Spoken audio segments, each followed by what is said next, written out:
I've been talking to his assistant, Yeah. who's been setting it up, and I didn't hear from her for a few days, and I was like, what the hell? And I opened Instagram one day and saw a message from her Oh. that was saying, I'm going to read this. It was kind of funny. Hi there. Just wanted to confirm that Aaron reached out about hosting a podcast with.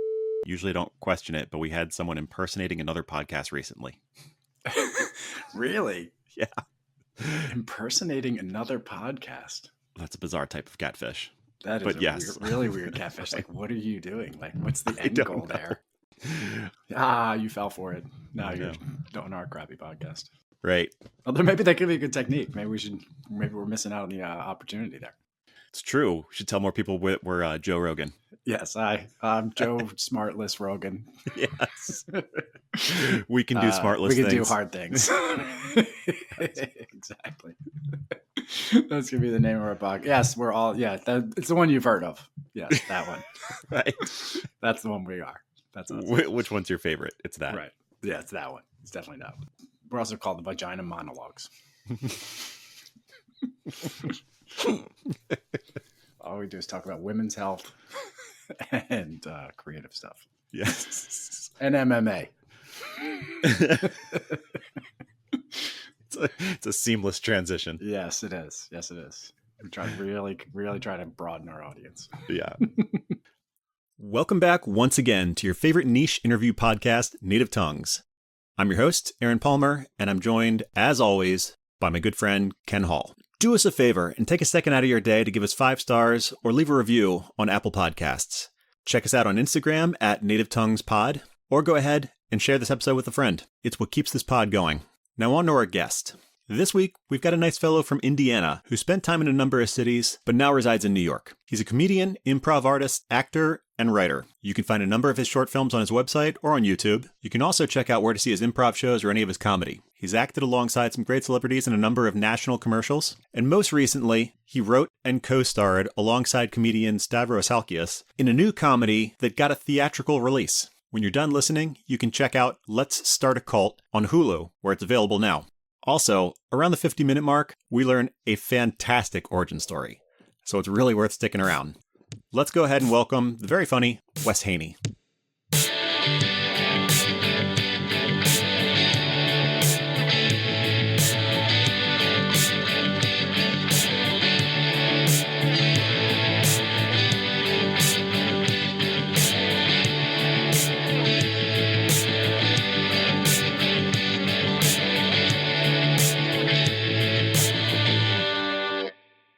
Is like the lower third dark to you guys? A No. little bit.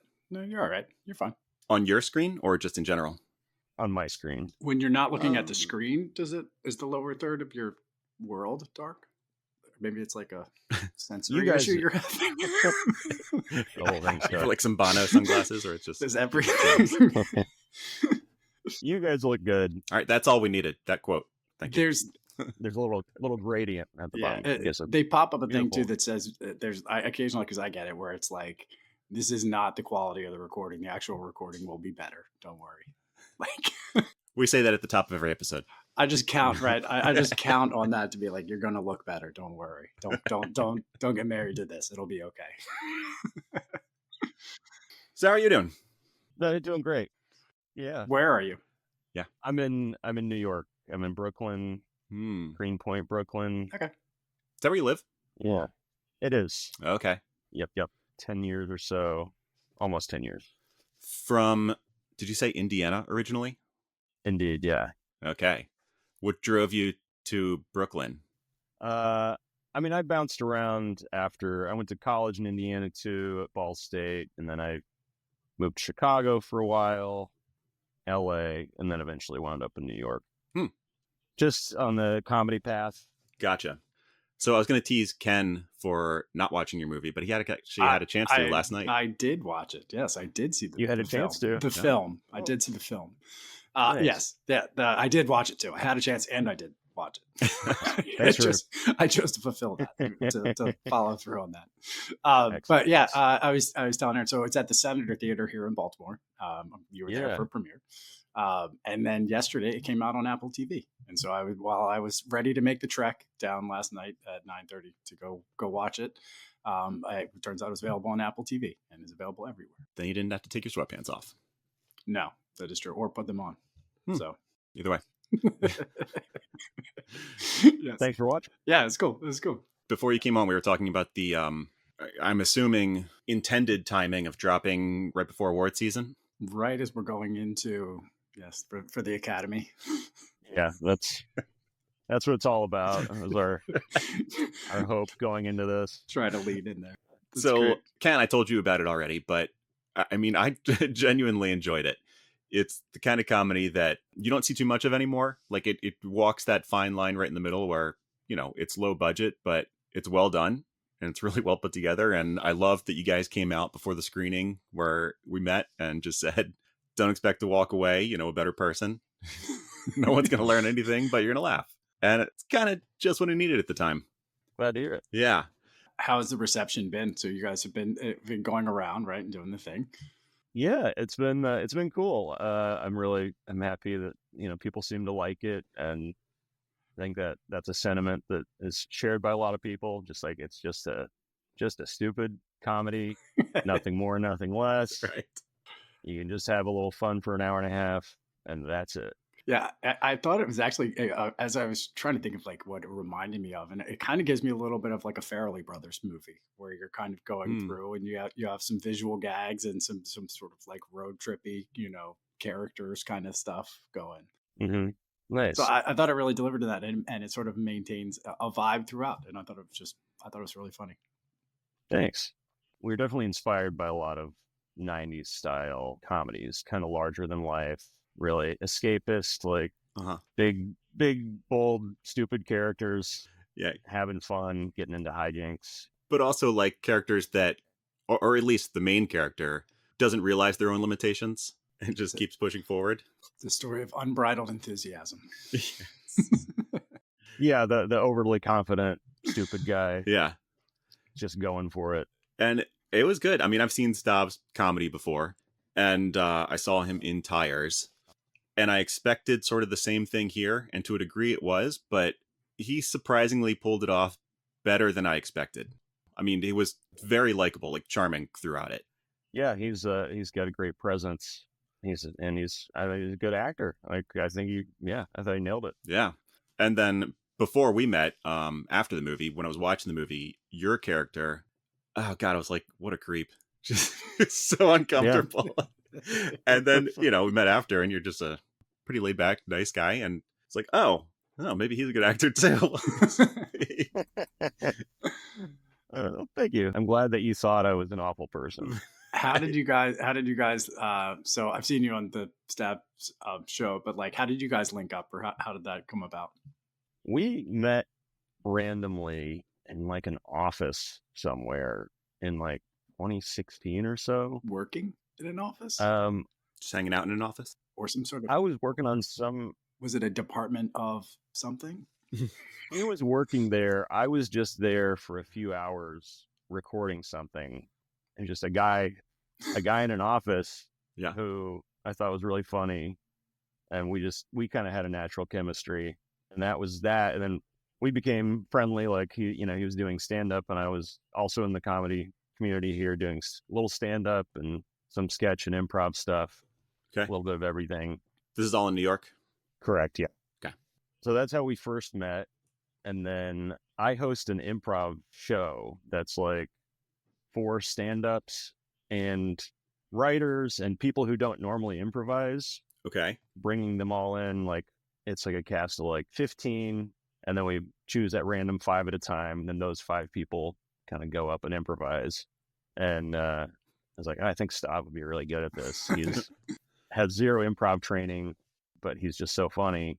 So I like his crowd work's really solid. Right. Yeah. You can think of his feet. Obviously he's a great improviser, but twisted his arm enough for him to do it once. And then I was like, okay, he was so great. And then I'm jumping ahead here, but the short that the movie's based on, Exit Statement. So this was the thing that I'm getting too far ahead of myself, I feel. You can go wherever you want to go. Yeah. You can go wherever you want to go. It's all good. Okay. Yeah. So Ben Kitnick, the director of the movie and the short exit statement that we made before, I had made something with him previously. We had done another short together that he had written and I had acted in, and we had a good time. Afterwards, he was like, I have this other idea where you would maybe play a cult leader. Yes. Maybe we do it in like a year from now. And I want to try doing something that's improvised. I've never done that before. Like, can you help me cast people who would be good at that? And it was perfect because I have this whole roster of people who I know are like great improvisers. Right. And you've probably seen people work together in different things. Yeah, too. totally. Seen so many different combinations of people. So I was like, yeah, got them. So recommended all these people. And then for the guy, the buffoon, our hero, our hero, sure. Yeah. Sal would be perfect for that. So we took that little crew and drove like 3 hours upstate into the Catskills to an Airbnb and shot this short in like less than 24 hours. It's called Exit Statement. Yeah. Cool. Is that available? If I Google it, can I find it? Yeah. It's on YouTube. Awesome. Okay. I did not know it was based on a short, so I'll dig it. Yeah, it's basically the first like 10 minutes of the movie. Gotcha. It ends with the Gotcha. the mass suicide. Yeah. So did you take that anywhere? Not really. No. We put it out and it kind of sat online for a few years, and then during those few years, Stav's career started to skyrocket. So yeah, it was just kind of out there. It was fun. Just another fun short in a series of fun shorts online. But there was a producer in Chicago named Greg Newman at Dark Sky who became a fan of Stav's and then saw the short as a result. And he reached out to Ben being like, hey, would you guys be interested in making this into a feature? That's awesome. Yeah. So the movie company came to you or came to your group and said, hey, how about if we expand on this idea and do something great? That's awesome. Yeah. I mean, that's the dream, right? Totally. Yeah. It came right to us. So at this point, what are you and Ben both doing? So this was like early 2022. Just recovering from the pandemic still. Right. Enjoying your apartment. Yeah. I had started writing features a few years before that, like about a year or so before the pandemic started. So I had a couple under my belt at this point. Yeah, I was just, writing and still performing in New York here.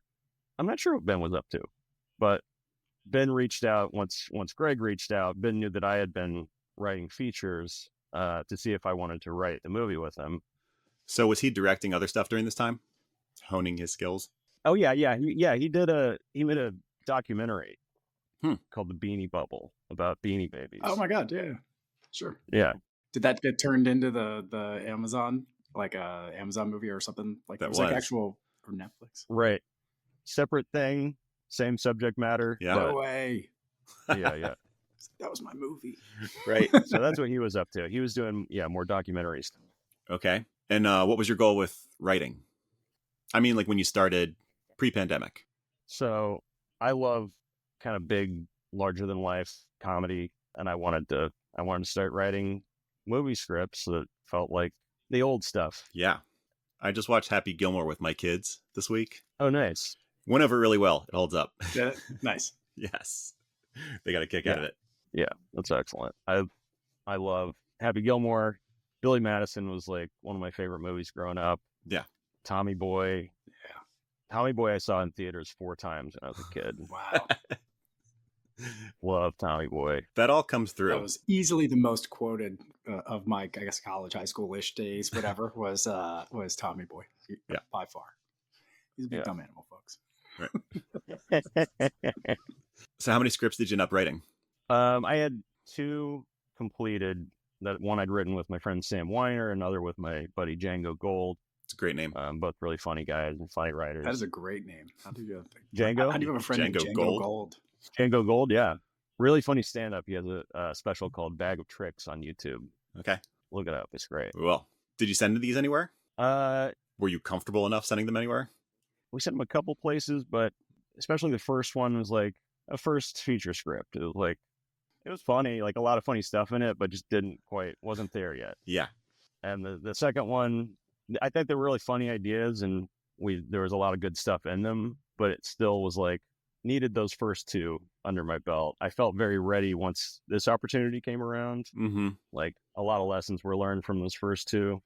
Yeah. Had you gotten feedback along the way though too? So like, do you kind of see, or was it so people coming back, so giving you some of that reinforcement, or at least saying, hey, this is not where you want to go, or this is a good. Yeah, I mean, we got mostly positive feedback, but I'm such a harsh. Yeah, anybody that was like, this is not working at all, this has to go, or you know what I'm saying? Like, how do you deal with that?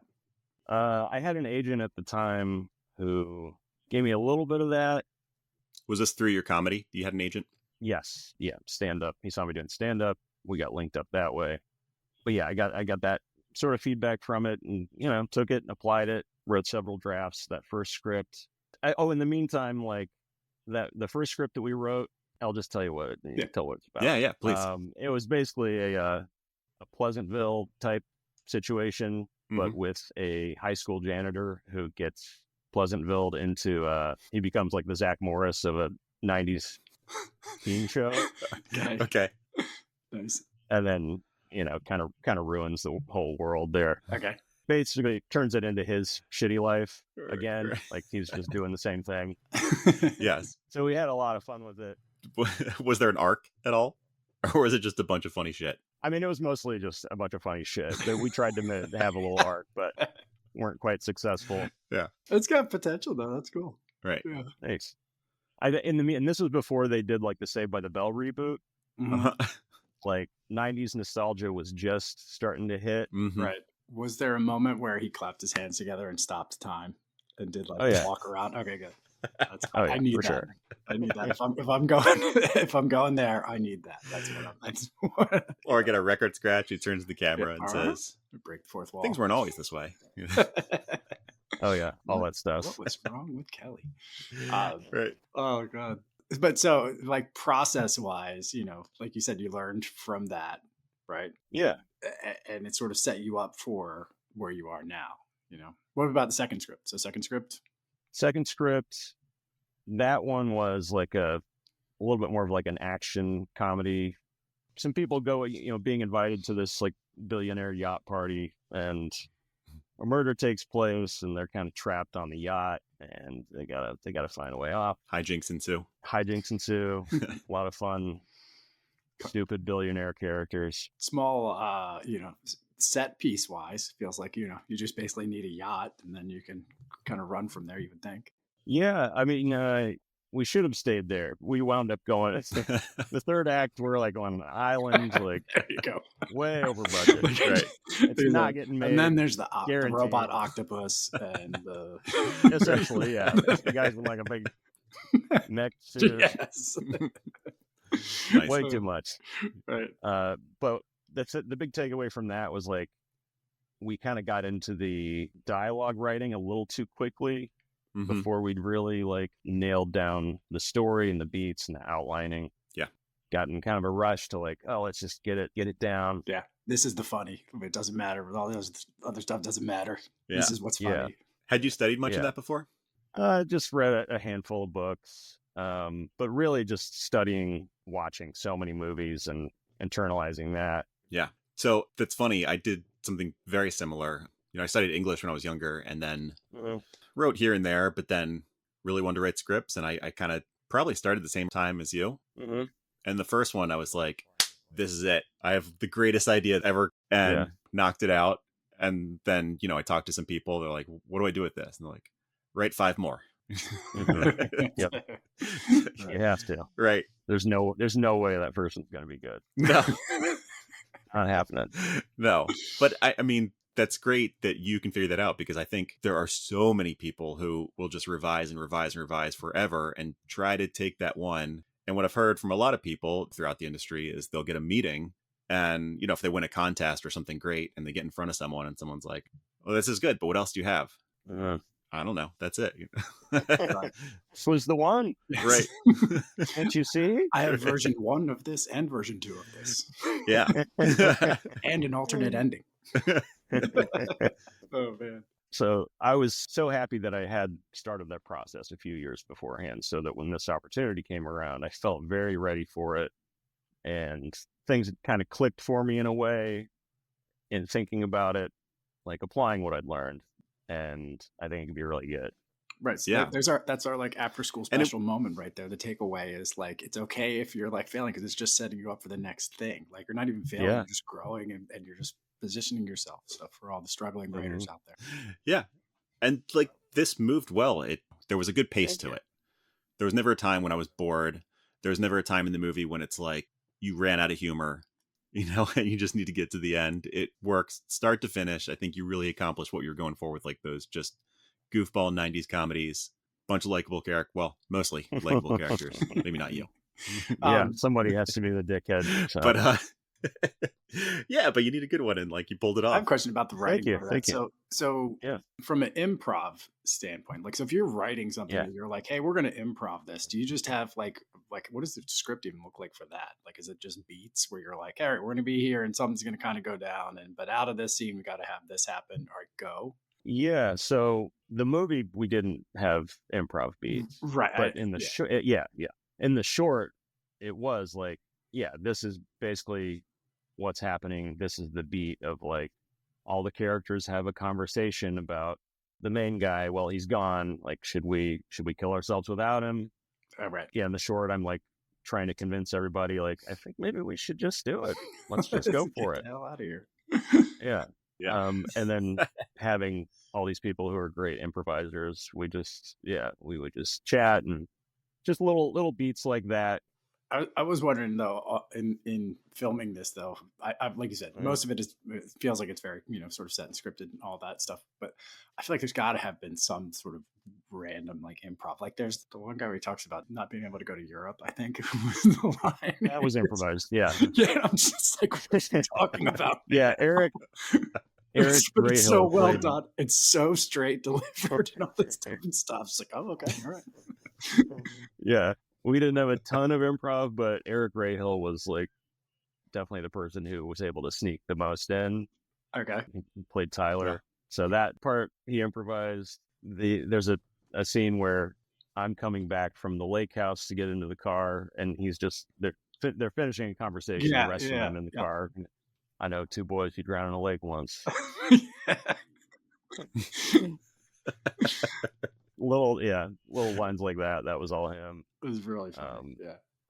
That's the kind of stuff that sort of sticks with me, obviously. But like the little things like that where I'm like, that's so ridiculous. I got to watch it again because the jokes come pretty fast. But one, as you mentioned, the lake, the one that really stood out to me is the guy who takes his puka shell necklace off when he's running into the lake. That part really got me. That was that in the script, or was that just? It was not in the script. It was a day of edition. We were like kind of scrambling. I asked the like production designer, costume designer, can we do this? Can Eric rip this necklace off? And of all things to take off before running into water. And instead of being like, no, it would break, they were like, I'm gonna make a magnetic clasp real quick. I'm gonna figure it out. Oh. And they did it. Like, that's awesome. Yeah, on the day, boom, ready to go, so that he could do it over and over again. And man, so glad we did it.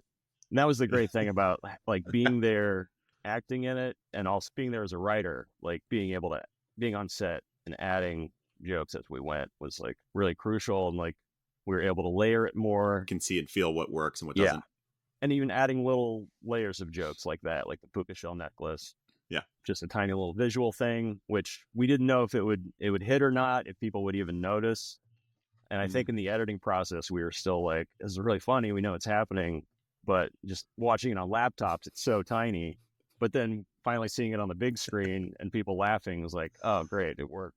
Yeah. Hell yeah. That's cool. Yeah. So, I mean, this is legit. Like you had a crew that helped you for all of this. Did you say during that Q&A that you guys had an intimacy coordinator? Yes, for the sex scene, for sure. Was that required? Is that a legal thing? I think it's like a legal thing. They have to have that now. But yeah, for a full on sex scene, which Gotcha. we have in the movie. Did you talk to this coordinator beforehand and be like, look, I don't know if you've worked on before, but we're going to stretch your bandwidth on this one. Push some boundaries here. Yeah, that part was up to Ben and Stav. I left that to them. Yeah, like, I'm backing out of this. That sex scene took so long to shoot. It was like several hours. God. It took so long. We wound up grabbing a little second unit and going to shoot the slow motion wave montage. That was another day of edition. Mm-hmm. Mm-hmm. That took so long. We had that idea to add. So that was really fortunate. And gave you something else to do. Yeah. Intimacy coordinator. I wonder how you get that job. Like, what, where do you start and how do you land in that? Does it start with stunts and then you have to get like sensitivity training or something? Or, you know what I mean? There's a lot that. I hope they didn't start on this one. That's such a strange job. Yeah. And yet seems somewhat attractive. I feel like, I don't know, maybe I could. Could be a calling. Yeah. Yeah. Wow. I say go for it, Ken. I don't know though. It's your next gig. Because then somebody's going to call you and be like, well, I have this idea for a sex scene of, a sort of larger man and a wrestler. The next wrestler. Need somebody to put some guardrails on this. All right. Well, I don't know. Right. Maybe I'm not the man for the job. Yeah. Anyway. It was good too because it seemed like Stav had no qualms with whatever he was doing there. None at all. You definitely took that joke like past when it was funny to when it became funny again. Nice. It's like the full circle. Yeah, Stav was not only okay with all that. That was his doing. Everything. He insisted on. We got to have this. I mean, it's sex scene. If you're gonna go there and you're like, exactly. You have one shot at this, right? You can't hold back and be like, well, it would have been funnier if we had. No, it's like, dude, you got to put it in there. Totally. And that was kind of the attitude with so many things in the movie. Yeah. It's like, we got a chance to make a movie here, guys. Let's like actually make a movie. Let's do it. Let's see how much we can get away with. How much did you have people from Dark Sky there, like on set? Anybody there that was like, hey, Yeah, they would pop in here and there, but for the most part, they were very like hands off, let us do our thing, and that was really incredible. Yeah, like for a first throughout the writing process too, they had really the notes that they had for us were pretty minimal, and surprisingly, not a lot of pushback on our big crazy sex stuff. And that's pretty incredible that you got this in the theaters too. I mean, it's a low budget comedy with almost everything moving to streaming, that you got this on big screens. Yeah, that was really important to us. Yeah, it doesn't happen that much anymore. And especially with a comedy, it's like really built for a communal experience. Like watching a great comedy with a room full of people is like makes it so much better. Yeah, I probably laughed twice as hard because of that. And I didn't pull out my phone at all. They're enjoying the experience with the crowd. Dark Sky typically does most of their business on VOD, but we were like, let's go as big as possible here. Let's really shoot for the stars and see what we can come up with. Did you grow your hair out for that? I did. Like in anticipation of it? I actually grew my hair out for the short just because I was like, why not? Yeah, sure. Because it really works. I was just thinking about that. Like, it totally works in that zone. And I'm like, well, it's a big commitment to be like, well, I have hair or I don't have hair. You know what I mean? They'd be like, no, nix it for that. Yeah. So when Ben approached me about playing this cult leader in the short, the first time I had like a year lead time on it. Okay. I was like, nothing else really going on. I might as well grow my hair out. Like, I think I could be a good cult leader. I want to look the part. Right. So I did that. I mean, I'm so glad I did because I feel like it helped sell it. Oh my God, totally. Yeah, when we were writing the script, I started growing it out again. And then like a year from when we started writing the script, we started shooting. Nice. So, all right, we've talked about this movie a bit. I want to back up a second. I'm assuming, well, maybe not, but I would think this is the trajectory. Like this is where you'd want to end up. But let's say before even New York, you said you were bouncing around, you went to LA for a bit. Like what was the goal there? Yeah, doing this kind of thing. Comedy, entertainment. Yeah. Were you doing stand-up at the time, or were you trying to do acting or writing? Both acting and writing.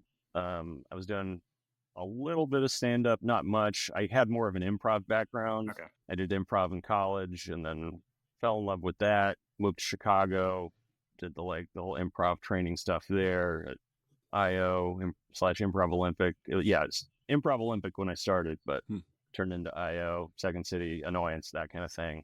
And then moved out to LA with like a big group of guys, a lot of good buddies. All trying to do like an improv thing, or try to get out there like as a thing, or? So we started towards my last couple of years in Chicago. We got together a group of guys. We basically started a video sketch group. Okay. And made a bunch of videos in Chicago, and those got a little attention. And somehow Bob Odenkirk saw one of those and liked it a lot. And he came to town and invited us to do a live show with him. And we wound up like spending like 3 or 4 days with him in Chicago, just like, oh my God. It felt like a little summer camp type of situation. Right? Like soaking we were it just up. like hanging out with one of our idols. And it was so cool. Right. King of improv. And we did a live version of this video sketch where he did it with us. It was like 9 lawyer brothers shooting this law commercial. They're all popping out one at a time. Okay. It's just one shot, like the camera's whipping around this law office and brothers are coming out of every corner. Oh, that's great. Very stupid. Nice. They all have mustaches. Jaworski Law. Jaworski. Nice. We did a live version of that where we were popping out all over the theater, and Bob joined us for that. I was like, I can hear Bob saying that. Yeah. But he really gave us some good validation. Yeah, encouraged us to move out to LA and make a run at it. So, did you find any success there, or did any of the other guys you were with end up anywhere? Yeah, some of the other guys did. For most of us, no. No traction. Circuitous path, A couple guys have had, really nice careers. Chris Witaski, he plays Pete on The Bear. Oh. He's like the brother-in-law. He was in that group. Yeah. He and Bob are really, really tight. He's had a good little career going for a while now. He's also in a bunch of the like Dr. Rick commercials. Yeah. The commercials. There's like Geico. My son loves them. Yeah. Loves them. You're becoming your father. Yes. Your parents. Yeah. He's one of those guys. So you were with him and in Chicago, and then you guys all went out to LA together? Is he like in that same crew? Yeah. But it was a group of 9 white men. Which back then it was like, people didn't think too much about that, but this was like 2009 also. Nowadays, what were we thinking? Right. Well, or it's like the you throw enough at them, one of them's going to get through, right? So like 1 or 2, it's like if we come out in force and 9 of us, like we're not all 9 coming back, we're not all 9 going to make it. Yeah. Maybe one will pop and then they'll drag the rest of us along. Right. Everybody in the group was is so funny, and like people have kind of popped at different times. It just everybody's on their own timeline. That's cool. So yeah, it was really like cool, like fun brotherhood. Like, how long were you there for? Still tight with those guys. Out there for 4 years, and I'd had enough. Just LA was not for me. So I'd always wanted to move to New York. I picture that being one of those things that's super fun and just a killer time until it's not. And then you're like, nope. All right. This is just, now we're done. That's it. Exactly. Like coming out of Chicago, I felt so brutalized by the cold. It was just like, I'd never known. I grew up like 4 hours south of Chicago. You grew up in Indiana.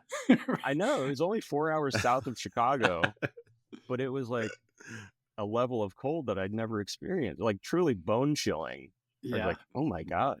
Yeah. I mean, they have like walkways under the street, so you don't have to be outside. Yeah. Freeze. It was shocking. But yeah, after too much of that, I was like, I can't do it. I love Chicago, but no way. I want to be in the sun forever.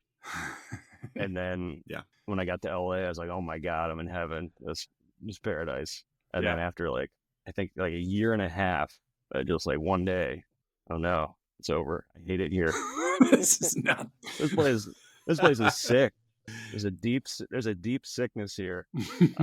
Was it the population? Was the people? Yeah, I mean, there's a lot of levels to it, but yeah. The culture, like everyone, it's really hard to escape the entertainment business out there. Like everybody's involved in it somehow. Everybody's got an angle. I'm sure there's a lot of delusion too. That's probably number one. Like you're getting like 95% of the population has moved out there thinking they're gonna make it. Right. Like they're like, right, I'm the best, and are probably thinking they're actively are making it. I am in the process. This is happening for me. Oh yeah. Yes. This is my origin story. Yeah, and then you have so many of those delusional people validating each other. Like, yes, we are doing it. Yes, and that becomes like it's just this growing echo chamber. Just being out anywhere and you hear like you go to a coffee shop and you hear a couple people talking about just the world's worst script. I would kind of love like maybe a few days of that. That's what I'm gonna say. Like I said, it's probably awesome until it's fun to pop in on, but when it feels like, oh, this is my life too. Like, am I one of these people? Right? Is somebody listening to me talking about that I am that person? Yeah. Do you ever just pop in and be like, "Hey, I've got some notes for you guys"? It became so sad, and we started spending so much time living out there, so much percentage of life complaining about living out there that it was like, this can't be my whole life. Like I can't do this. It's time to pull the ripcord. Our group of friends we would all just gather and be like, boy, we hate life here, don't we? Whose idea was this? See you tomorrow. Anyway, I have a script meeting later and creatively too, like when that's your reality, that's your like baseline reality, it was hard to like feel inspired by that, I think. Whereas, like a real city where people are doing other things, it's like you get a lot of different flavors and you're like, oh, that's interesting. Somebody's doing this other thing that I don't think about. Like somebody's involved in, a million different careers. That makes a lot of sense. Yeah, I never thought about the homogenization of it all, like where it becomes so like pasteurized that you can't get any sort of new, just new stimulus of whatever, especially just even like the weather. You know what I mean? Totally. The weather's always the same. Yep. Everything is kind of like every day is. Yep. That's the other huge thing. Like without having weather changes and seasonal changes to like shake things up a little bit, like give you a slightly different perspective. Mm-hmm. It does feel like this like sick Groundhog Day out there. Yeah. Where like towards the end of my time there, I felt like I was going crazy. I started to hear this like low hum everywhere. Because it was so like, it's the desert too. So was the lower third of your vision like slightly darker? That might be a thing. It was like the the score of There Will Be Blood, where there's like that, just like that little violin, violin hum throughout the entire movie, where it's like ominous the whole time. That started to creep in, and I was like, oh no, I gotta get out of here. That's funny. So New York is like such a better fit. Bleachers, they have there's like a whole Bleachers band. Jack Antonoff does a whole thing on the one note on the keyboard. He's like, when I add this, and it's like, whoa, he's like, it fills out and it feels like a warm hug and all that. It's like the antithesis to whatever you were just talking about. He's like, here's this that makes you feel good. It just fills your soul up, as opposed to that ominous dread cloud hanging over. Yeah. Really unsettling. Well, you landed in a cool part of New York. Yeah. I like that area a lot. So you went to New York. Obviously, you wanted to continue the same path, but were you concerned that there wouldn't be as many opportunities? Or did it not even matter at that point? I mean, you're in the hub of the entertainment industry going across the country then. Yeah, I felt like at the time in LA, like there just didn't feel like much traction at all. So I was like, there's really only one way to go.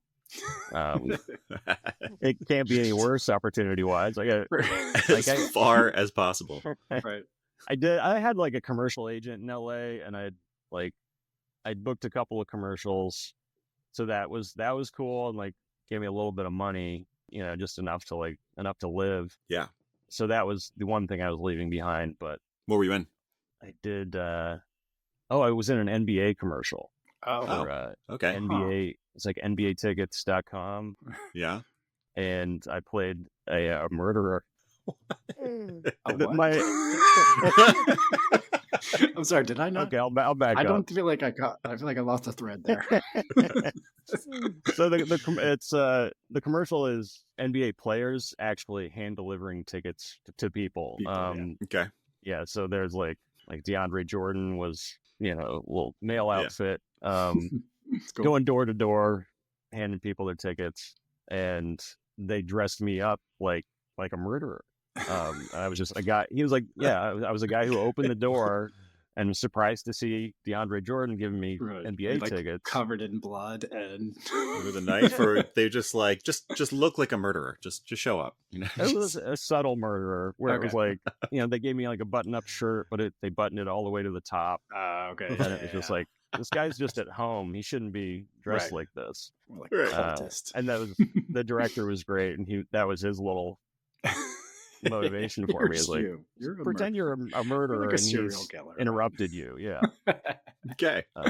So that was like, that was a cool job in my first commercial there, and I was like, oh, this is great because I love the NBA. Like, I actually believe in this product. You could have ended up with like hemorrhoid cream or something. Yeah, no moral qualms. It's true. No, hemorrhoid cream too. I believe in that. Nice.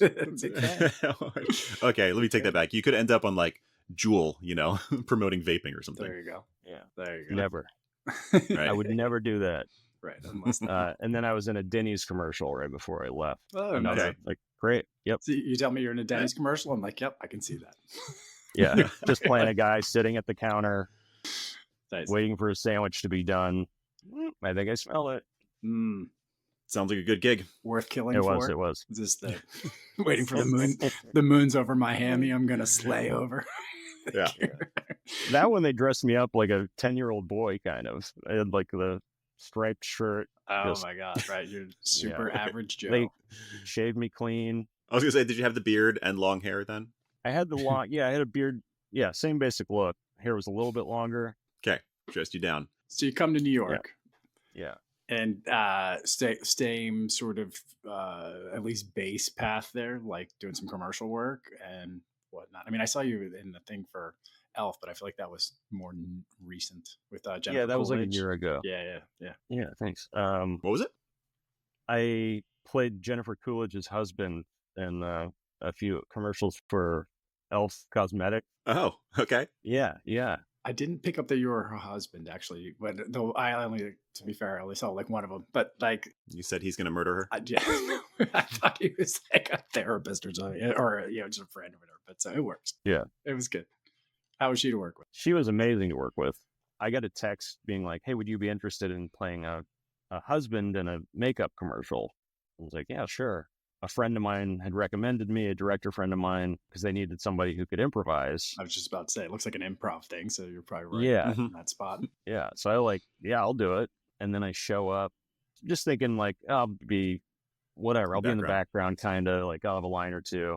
And then I still don't know like I know there's a celebrity in it, but I don't know who it is. They didn't tell you? Oh, wow. They told you there's going to be a celebrity, but they were sort of under wraps on purpose, like keeping it close to the vest? Yeah, I think so. And then somebody was supposed to tell me at some point, but nobody did. So even before I get to set, I don't know who it is. They take me to set and sit me down at this table. And they're like, "So you're playing Jennifer Coolidge's husband." I was like, "Excuse me?" And okay. she came in, and then they hadn't showed me a script or anything. Apparently there was a script, but another thing, somebody forgot to give me the script, which was honestly better, because then it was like felt free to just like, okay, we're just improvising. And we got to improvise for like 3 hours together, and it was so like, she was so cool. And after a couple takes, she goes like, "Oh wow, you're a real improviser. we can do whatever we want." That's a great impression. Oh my gosh, that is solid. That could have gone so many other ways. I mean, what if you showed up and it was like Kevin Sorbo opposite you? Oh my God. just somewhat awful. How is she like? Is she typecast? I mean, I feel like it's hard. I can't imagine she's as whatever she is in her characters, but I feel like she kind of has a vibe that she's always sort of in that space, like a little, a little Aloof. bit. She's a little bit that way. It's not entirely a put on. Okay. But she's aware too. Yeah.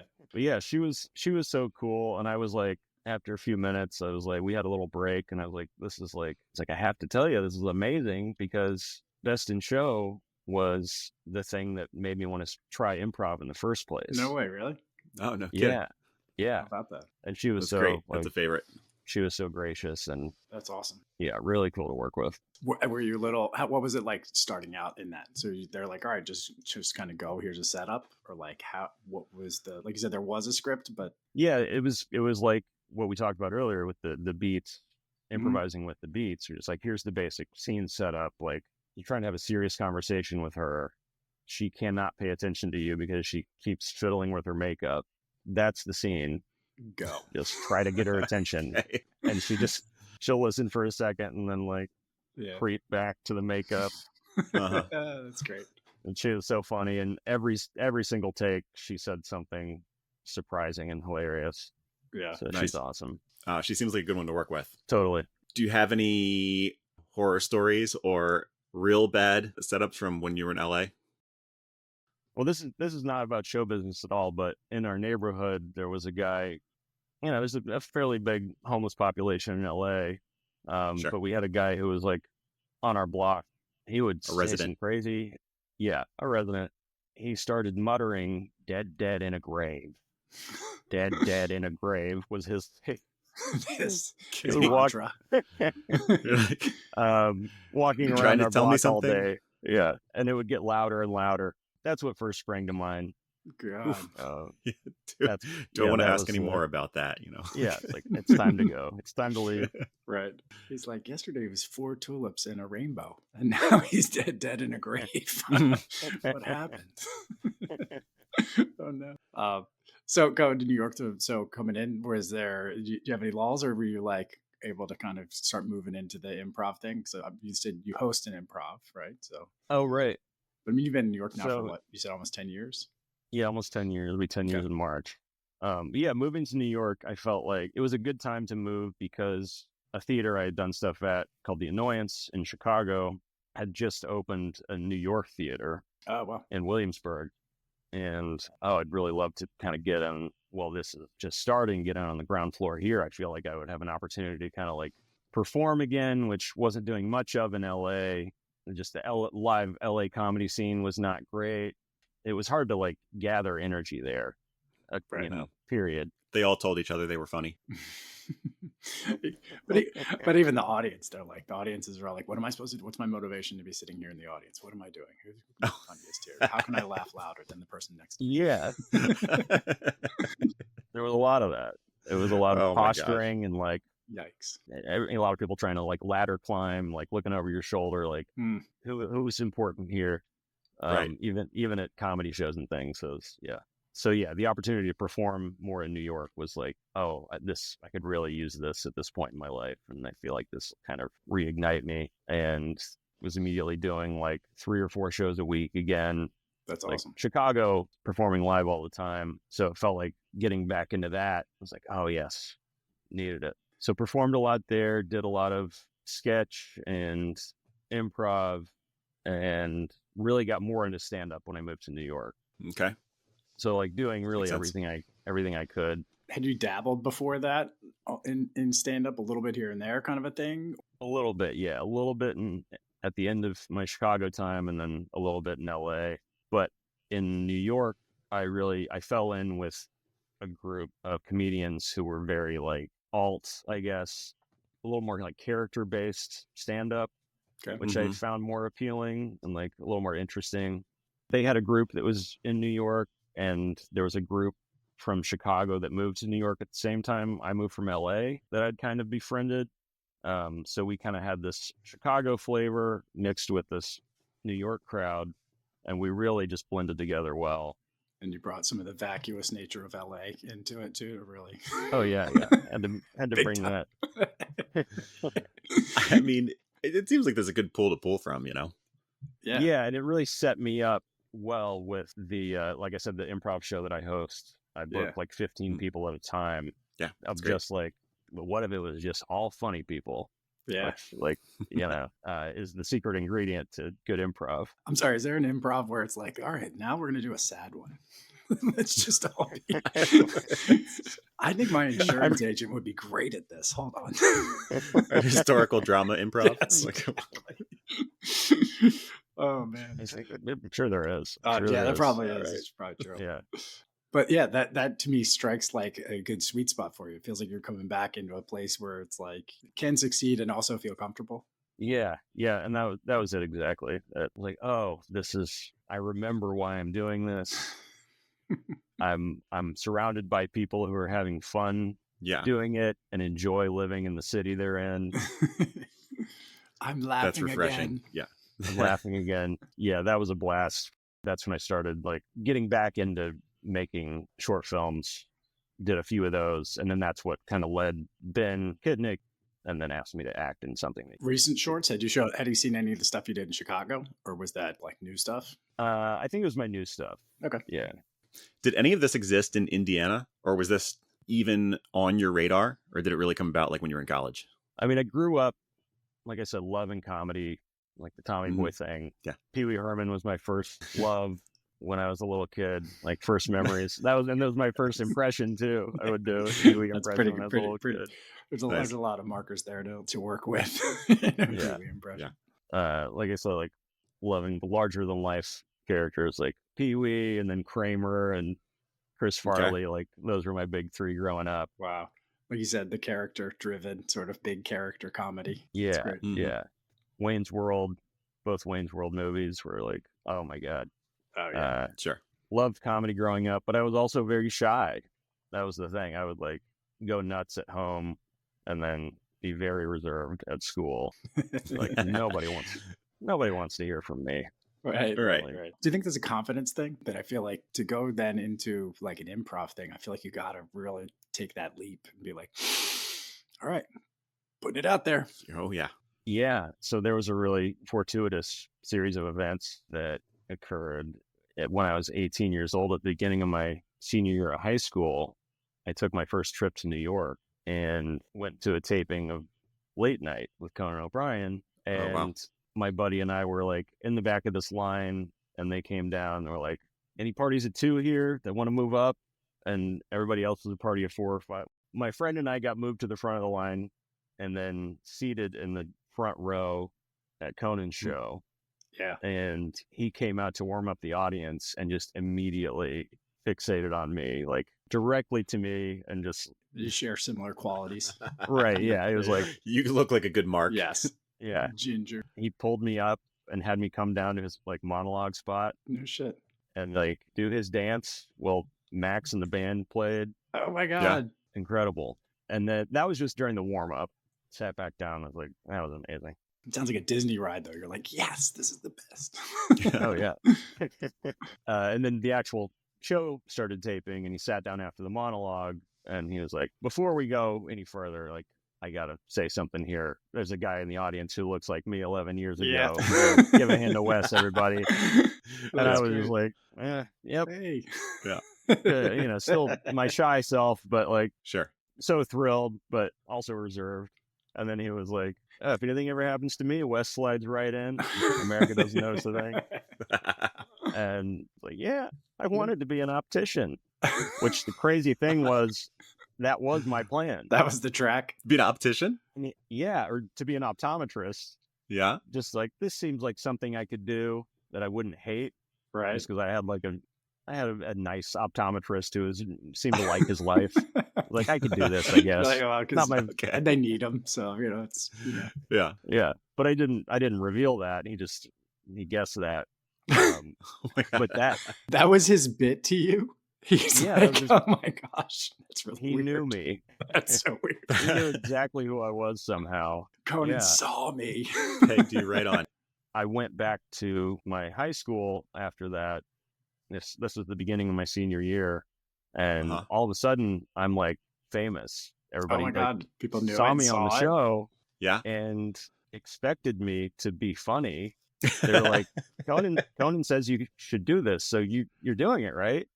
And I was like, Yeah. I guess I am. Yeah. Like I finally had license to do it. Growing up, I was like, nobody needs to hear from me. Nobody wants to hear from me. Oh and my then God. finally, everybody was like, let's hear from you. And the timing was so perfect because I had just started this, like a speech class and like a morning news class. So I started like writing funny speeches and doing bits on the morning news. Oh And my God. It's like he reached in and just pulled you out of your shell. It was like the He really universe did. reached in and said, That's unreal.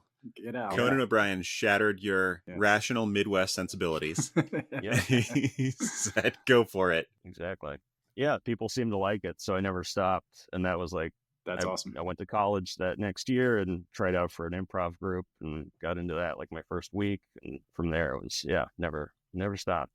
All right. That's a pretty cool origin story. Yeah. I Yeah. like So jumping ahead, Ken, I was going to jump into our final question, Sure. unless you got some things you want to pull up. No. That like I just think it's very cool. So you're still doing improv, right? So you're hosting the improv group actively, right? Every now and then, Okay. not as much. More No? focused on writing these days. Okay. Acting when I can. But yeah, every now and then, I still enjoy doing it, and like it's a good way. Where is it? In Brooklyn, and kind of have different venues. Oh, okay. You don't have like a set location.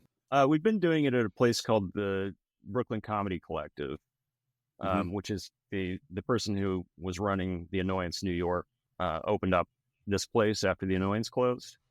Yeah. So there's still some of that DNA in it. But yeah, here and there, we do it at different venues. I did have a question. Sopranos the musical. Oh yeah, How was that? What? yeah. So I do like 2 shows semi-regularly, and one is Singles Motel, the improv show that I run, and then the other one is Sopranos the musical, which is an improvised Sopranos musical. Okay. An improvised musical sounds phenomenal. Like that sounds like Is any of the music set beforehand? No, none. My friends Nick Nanny and Mary Houlihan, they beat out an original episode every show. There's always a new plot. We know basically what's happening in every scene. Yeah. it's like a serial. Like it just keeps going, right? Yeah. It's ridiculous. It's so over the top. Do you ever have bears? Bears on the stage. Oh. From the show. What, have you ever seen The Sopranos? The Sopranos, where they get New out Jersey. in the woods. They're full of bears. So, okay, on that note, Aaron and I are both musicians. Probably I'm much more so that than anything else, talented wise.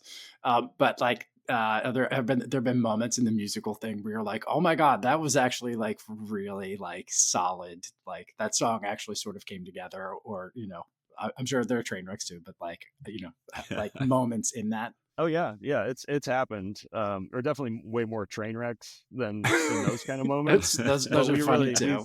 We lean into the train wrecks. Like that's that great. shows bread and butter is like, this is one big train wreck, and the audience knows it. Like everybody's on board. Oh, that's for fun. it. That's great. Yeah. Cool. I play Uncle Junior also. Do you?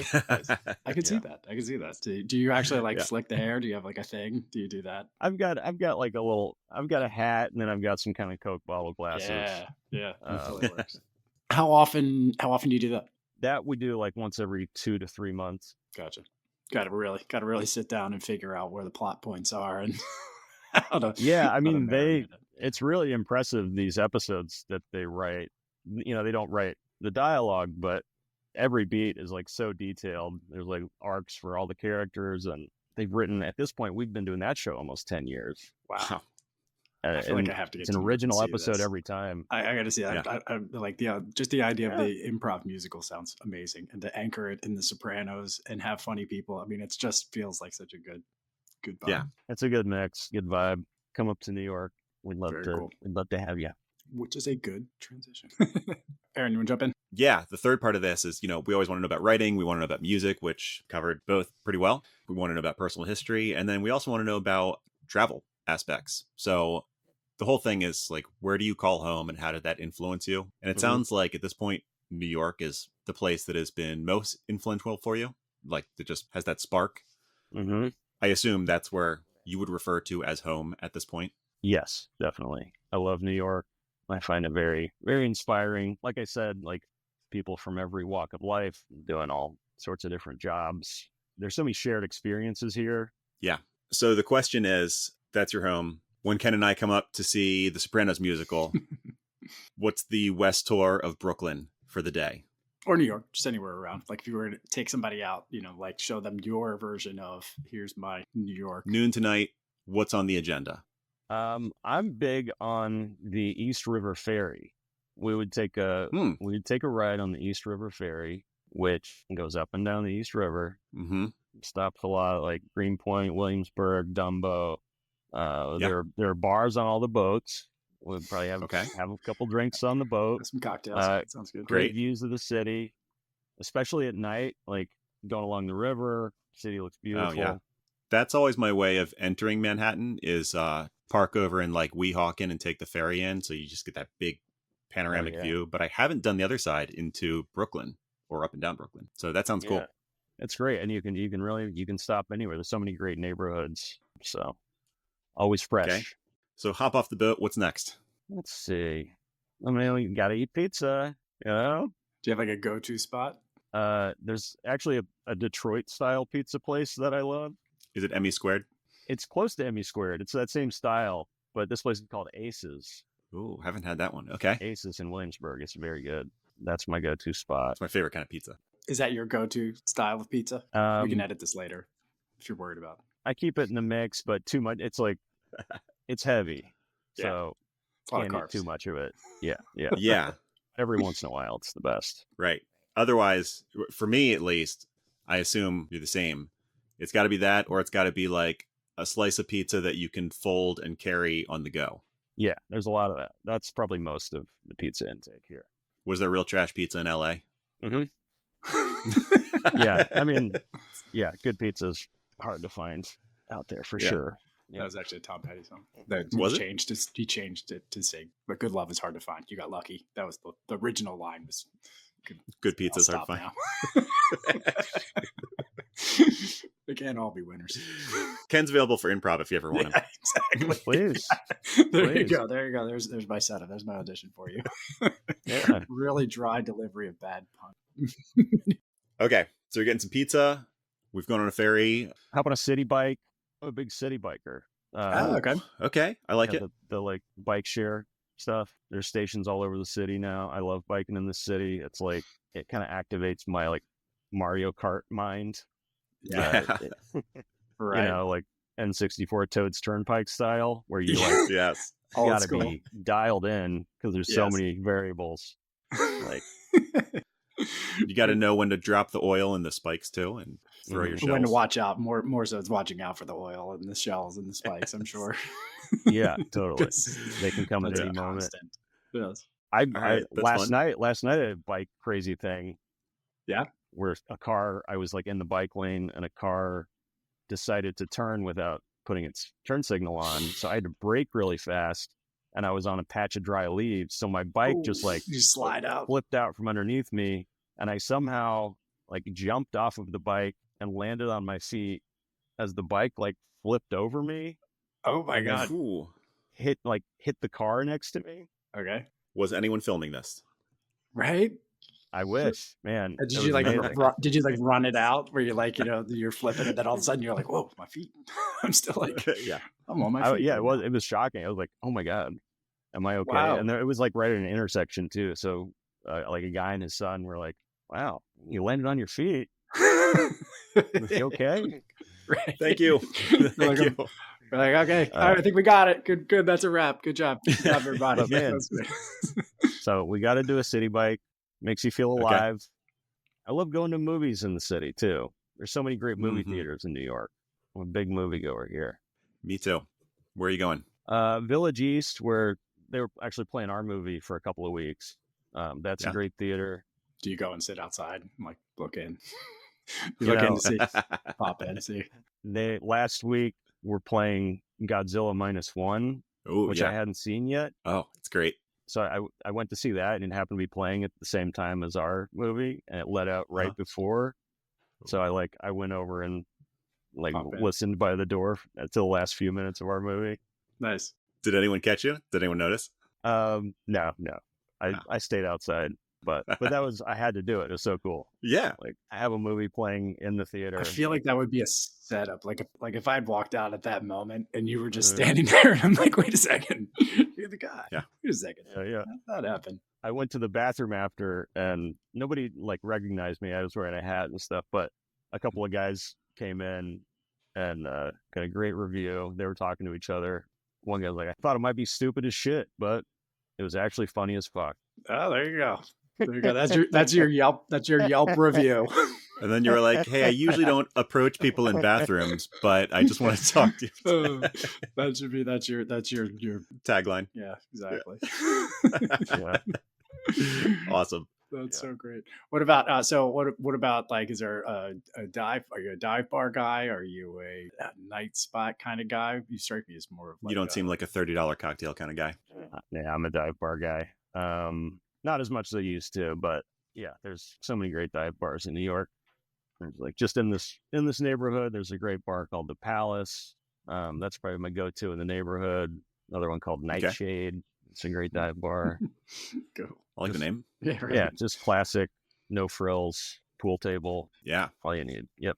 It's like a couple taps. Are you a beer drinker? A little bit. Like not as much. I was a huge beer drinker in Chicago. I mean, everybody was. Yeah. But Yeah. True. the older I get, the less it agrees with me. So We talk about this all the time, the same way.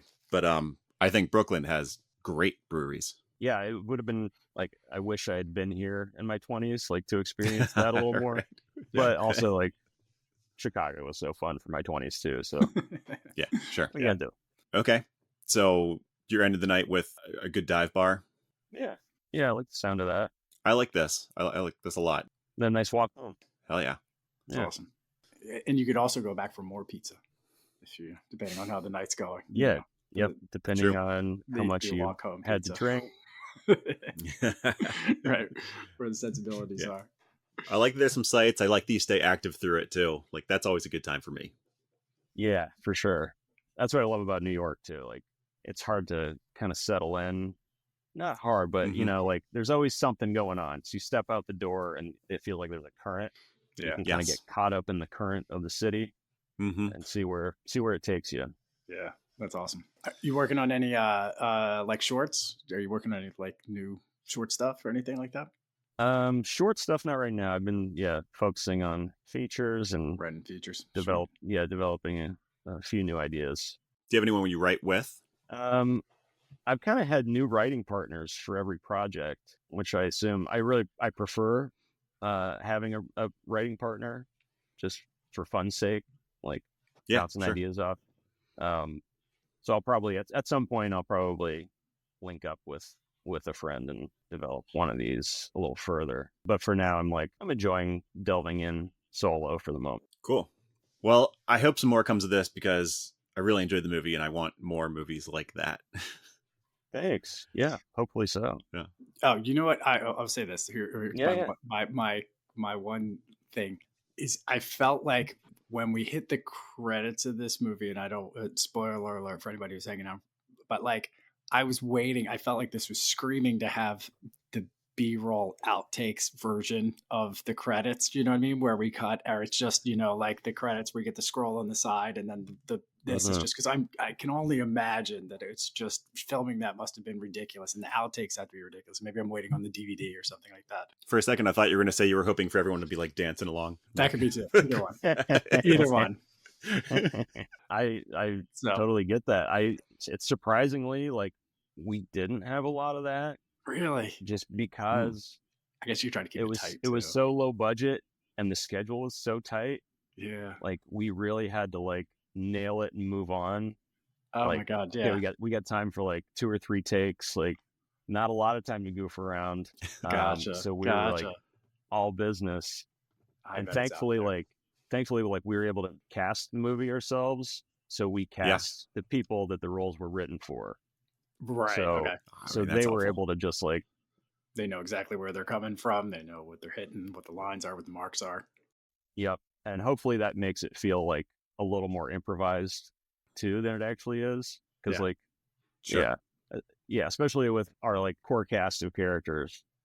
Yeah. Like Eric Rahill was like so fun to write for. Just thinking about his voice and like how he would say things, and same with Katie and Daniel Simonson, who played Diane and Jem Smith. Like Okay, yeah. writing things like really with their voice in mind.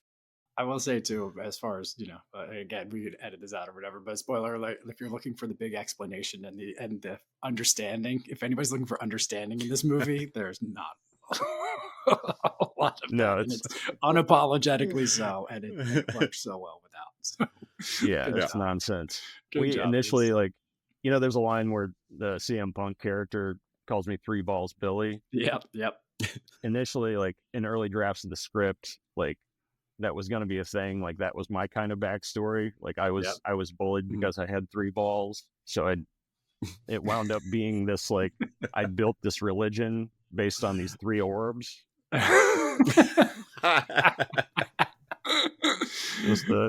Whoa.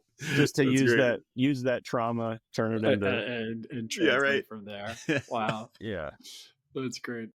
Yeah, that kind of fell by the wayside, but it was always sort of in the background. That just reminded me too. I'm sorry. There's the Joe Pera cameo too, which is killer, and he's so good in that just super bizarre role. But I feel like if this movie was made 10 years from now, this would be tons of little cameo things like that all over. Totally. We really tried to like stuff it with as many little cameos as we could on a low budget, like 17-day shoot. It feels like Wet Hot American Summer was like a lot of people sort of earlier in their career, and so many people went on to a lot of success, and I feel like a lot of this cast has that potential too. You're the next Bradley Cooper. Thank you for saying that. You might be the best Bradley Cooper. We'll see. We'll see. Love to have my own maestro. Yeah, right. Yeah, cool. Well, this was a delight. I really enjoyed the movie. I want to know what you're doing next. And for real, we get up to New York pretty often. I'll certainly look up the Sopranos or anything else that's going on. I will. Yeah, let me know when you're coming. That'd be awesome, all right, man. Very cool talking to you. It's been real, Wes. Enjoy the rest of your day. Thank you. You too. All right. Take care, man. See you guys.